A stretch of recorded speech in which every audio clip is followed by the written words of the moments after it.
don't know, the kids were out playing, and he just threw a rock, just launched it, hit a kid right in the head. Oh, Stitches. Gosh. Oh, gosh. Richard Michaelis is our guest. Now, that's what we call a segue. Yeah. Speaking of rocks, yeah. Speaking of rocks, Richard Michaelis is here. So, all right, so Richard, we were talking about fires. Patty had the fire and tried to burn his house down with a toaster, but I don't think many of us know what happens. When we have fire, you got soot. You certainly have water damage. If they didn't put it out the first time, they put it out the second time. So what are the mitigation processes when you come up on a fire? Generally, one of the first things we're going to try to do is make sure utilities are off. Today, a lot of times the fire department will help with that, but gas and water, electricity, things like that. And then if the structure needs to be secured, like the roof is open or the windows are open or the doors are kicked down by the fire department, we'll want to secure that. Depending on what the structure's like and how severe it is, we may immediately try to start helping with maybe the personal property, the business property, or the consumer property contents.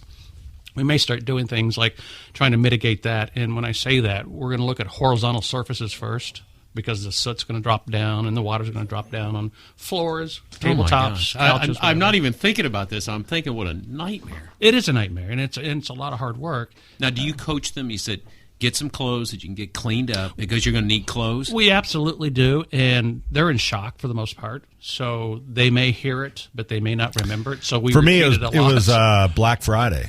So it was Black Friday. It was the first day that the Sullivan Express train was running. That's how I started the fire.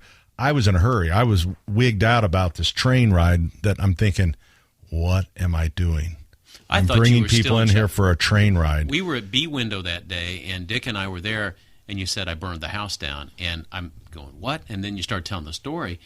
You were really sort of glazed over. You were trying to be funny, but you were processing all this. Definitely funny. Okay. You were in shock. Yeah, I was later in the day. This is going to be later in the day. I happened to be at the time, was it Ayers, or I guess it was Macy's at the time. So it was Black Friday, and I looked at the person. I said, "How about this? How about the luck here? I burnt the house down and need new underwear, and it's on sale Black Friday. What a deal!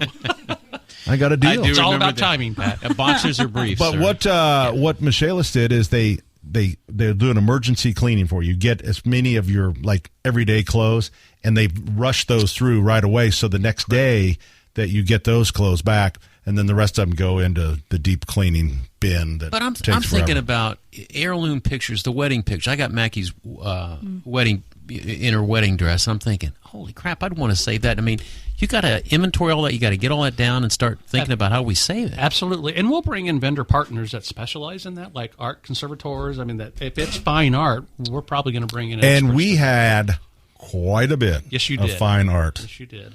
So, really, the fine art bill was pretty expensive, as I recall. Wow. I have a lot of, a lot of self-portraits. Yeah. What about draperies and stuff like that? Are draperies salvageable? The textile companies, there are companies out there that just specialize in the textiles. When I say textiles, the soft goods, so draperies, clothing, bed covers, things like that. Oh, dear God, I didn't even think about the bed. Oh, yeah, so they'll come in and inventory all that themselves, and they can pretty much tell if it's a really hot fire, if there's a heat line where it's almost melted the product, they'll know right away it's not going to be salvageable. But if it's a light smoke, chances are it's probably salvageable. So they'll take all those products out of the house. And that's one team coming through. And then again, the art company may come in and take all the fine art. Electronic companies may come in and take all electronics. But somebody's got to be in charge of that inventory and photographing everything. And that's the big chunk that takes some time. And takes a lot of effort, and is usually very overwhelming for the insured, the homeowner, business owner, because they're going to get a list that may be thousands. Oh my gosh, it's horrible! And thousands of pictures of those items. Horrible, and they've got to assign value to that. You know what I remember? I remember Bud Chambers from Right Way Construction, which was one of the Speedway guys, and he would just do fire and damage calls. I remember Bud. Bud would call me, and I hated going out because we were always there 2 or 3 days after the fire, and these big blowflies were in there. Big, like a summer job, big green and blue bottle flies. I mean, the flies that would come in after a fire. Because of the food? I have no Somehow? idea. All I know is I wanted to get Because the they're hell out of there. nosy like everybody else. Right, what's going on here? It wasn't There's the going bull flies and then the neighbors. Right, exactly. Yeah. By the way, do you get passersby or do you get Oh, gazers? absolutely. Oh, absolutely. I think it's just everybody assumes that if it's a job site, that's a window or a door that says, welcome, come in and take a look. Yeah. Well, the fire department treated me really nice because they left the power on, so that was a good thing. That helped. It did. So, Until the second time. No.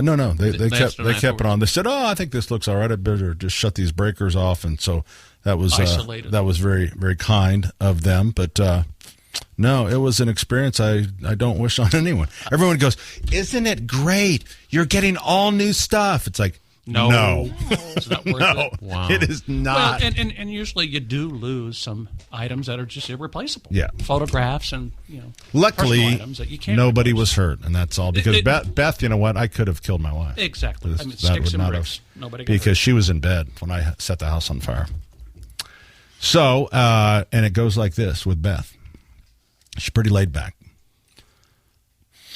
She's laying in bed. She's kind of waking up. She has to work, but she's working the later shift. He's making toast, which right there, she should have yelled fire. She knows that I would never. If she really would have thought, she was still sleepy. Yeah. So then she goes, "Oh my God, he's burning toast. How can he be burning toast?" By this time, I'm gone. I'm at the store, and then all of a sudden, the first fire alarm went off, and by the time she went downstairs, the whole kitchen was already engulfed. And so then she calls the fire department, gives, because you're panicked, right? Gives our old address from when we were kids that we moved out of when we were in our 20s. So she calls me. I come. I pass the fire department going the wrong way. Oh. Because they were going the long way around. It's like, oh, this sucks. And then on top of everything, I know we're really late, but on top of everything else, Richard, the guy that was on the pumper truck works for me. So he was in charge of turning on the water. I'm thinking, do I pay him enough? Do I pay him enough? Is he a happy employee? I think he is. Have I talked to him lately? Did I say hi to him? Does he hate me? Did you have an evacuation plan? Did she gather up anything, or did she just bail? Did she get out of the house? She just bailed. Get out. Yeah. That's what I recommend. Luckily, and you know what? Here's the luckiest thing. The other thing that happened to us, and I know we got to go. So it was Thanksgiving. So Joe was still in school. Okay. And Richard, from having sons, that they can just show when the up. fire department on that night of that Thanksgiving, the kids go out. Your young 20s, they go out. Broad Ripple. It's reunion weekend and Broad Ripple and all that stuff. And when the fire department looked, and luckily Joe had not come home. That was because they look at you and say, "Is there anyone in the house?" And if our son was home, we would have said, there could be between 0 and 13. We have no idea because people just come up out of the basement. Right. So, Richard, you do a great service. You really do, man. Thank you very much. Appreciate you spending some time with us. Hopefully you'll come back on this third hour. You made this third hour way better than normal, because normally I'm here just with Denny. Oh, no. So, thank you very much. Get no respect. It is the Michaelis Corporation. They are there 24/7, 365, including Sunday, as I like to say.